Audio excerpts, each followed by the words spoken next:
Assalamu alaikum warahmatullahi wabarakatuh। Welcome to holy Quran education and this is your teacher Mohammad इनाम।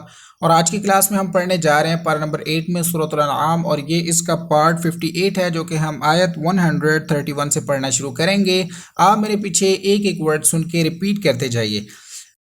अऊज़ु बिल्लाहि मिनश शैतानिर रजीम,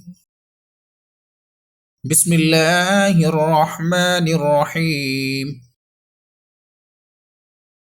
ذلك أن لم يكن ربك مهلك القرى بظلم وأهلها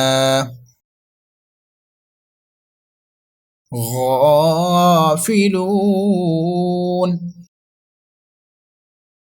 अब इन तमाम वर्ड्स को हम टू पार्ट्स में डिवाइड करके पढ़ेंगे ताकि इजीली हम इनको बेहतर तरीके से आसानी से अदा कर सकें, तमाम वर्ड्स को इजीली प्रोनाउंस कर सकें बगैर गलती के।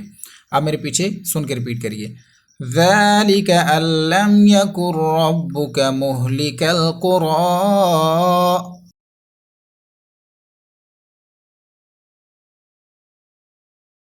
بِظُلْمٍ وَأَهْلُهَا غَافِلُونَ।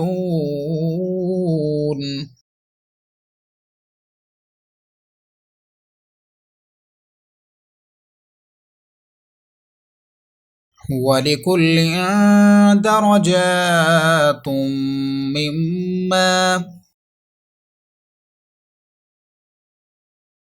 ولكل درجات مما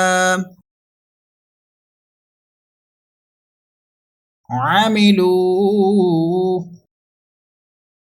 ولكل درجات مما عملوا وما ربك بغافل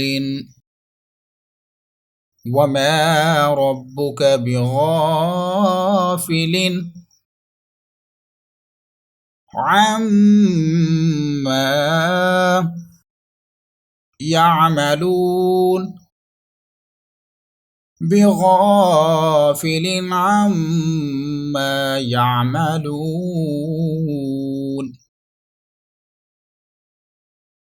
इन तमाम वर्ड्स को मिलाएंगे, अभी सुनकर आप रिपीट करिए। वमा रब्बुक बिगाफिलिन अम्मा यामलून।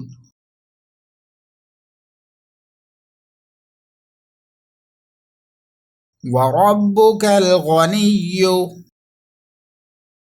ذُو الرحمة وربك الغني ذو الرحمة إن يشأ يذهبكم إن يشأ يذهبكم ويستخلف من بعدكم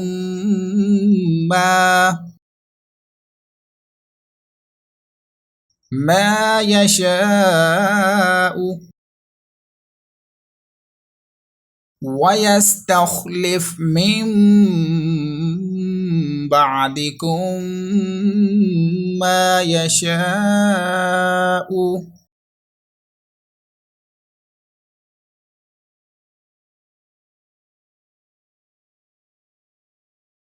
كما أنشأكم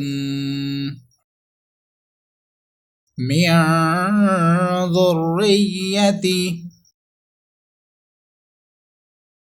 كما أنشأكم من ذرية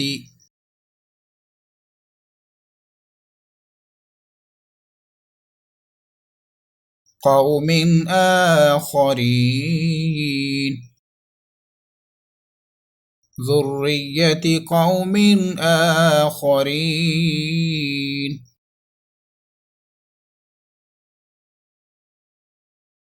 सदक़ल्लाहुल अज़ीम।